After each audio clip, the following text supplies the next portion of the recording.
This reading is for Capricorn rising for the month of January. This is a 12 card, 12 house read for the month of January. So each card represents each house in your birth chart. Okay? So the first house represents yourself or your identity. Okay? Capricorns, represented by the Four of Swords. This feels like you're in recovery mode. It's not laziness or avoidance. It's, like I said, recovery mode. It's necessary for mental and emotional repair. Your identity right now is someone who needs space before the next move. Okay? So if you rush this process, you're undoing the healing that's been happening for you. Second house is money, self-worth, followed by the Nine of Pentacles. Nine of Pentacles, I love that card for, especially for the second house, because Nine of Pentacles is an energy of someone who is independently, who's financially independent, but also someone who is taking care of their health. You know, there's nothing that they need from anybody. They've sustained it all on their own. So you're more self-sufficient than you give yourself credit for, okay? You don't need anybody to rescue you, because the Nine of Pentacles, like I said, it's an energy of someone who does all that for themselves, is more than capable of doing all those things for themselves. Third house is the mind and the way that you communicate. The Ten of Wands, your mind is overloaded, overstimulated, just you've been carrying too many responsibilities, thoughts, expectations. Some are not even your own expectations. It's other people's stuff they're kind of dumping onto you. So this is definitely mental burnout. Fourth house represents the home and emotional foundation, represented by the Page of Pentacles. The Page of Pentacles is, this feels like you're starting over here. Not dramatically, but practically. Like something happened in your life to where you're having to start everything all over again, but it's like you're rebuilding yourself in small things that you don't really want to give too much praises for, but those small things realistically stack up to something bigger in the end. Fifth house is joy, romance, creativity, represented by the King of Swords. You're emotionally selective, because the King of Swords is a logical energy. It's gonna choose things and lead with their head and not their heart. You're done romanticizing potential. Now you're in this space of requiring clarity, honesty from the person you're interested in. It's not a cold energy though, so don't take that like in a negative light. It's just more of a discerning energy that you're taking on now.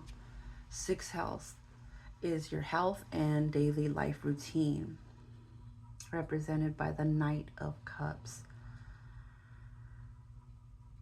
Your body responds to emotion,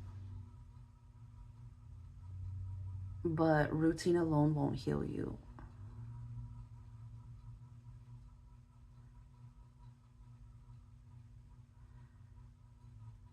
So this feels like you have to find a way to, because the last card is you're being more discerning, and you know the King of Swords is a more logical energy, but the Knight of Cups is emotions.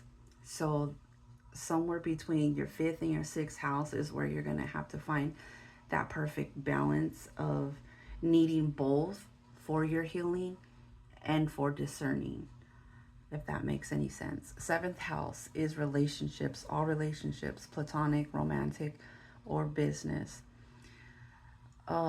Represented by the Fool card. The Fool card is an energy of wanting like a reset, starting over, turning over a new leaf. It's you're open to completely different relational dynamics, if that makes sense. Like something that's just something you've never done or experienced before, because it's this new curiosity, this risk you're willing to take. Eighth house, intimacy or power, followed by the Knight of Wands.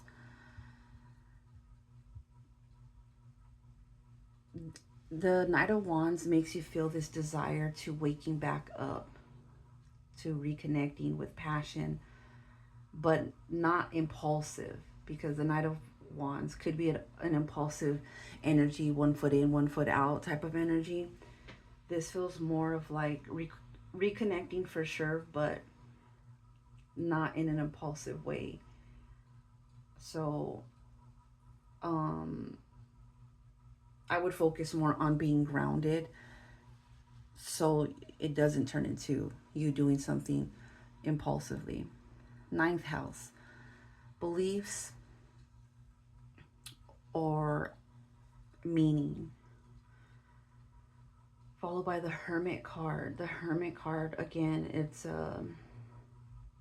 you searching for the truth within yourself. You're no longer outsourcing wisdom or asking anybody for advice. You're looking within yourself, and you're finding out what works for you, for the betterment of you. 10th house is your career, your public life, followed by the 7 of Wands. The seventh of Wands is also a defending energy. It's standing your ground on something. So whatever career, your job, or your public life, um, you're really standing up for yourself, whether it's through whether it's competition, criticism, misunderstandings, but you're capable of holding your own. Don't shrink to avoid conflict. It is what it is. Just face it, defend it, how you've been defending yourself. 11th house is community and your social world, followed by the Queen of Swords. Your social circle feels like it gets sharper. Like it's almost like everybody's on the same page now with you as far as thinking logically and knowing what people you're going to cut off and what people get to stay in your circle. But it's more of like this boundary enforcement, quality over quantity. 12th house, your subconscious, followed by the Four of Cups. The Four of Cups is the energy of losing interest. It's just somebody that's just not into something anymore.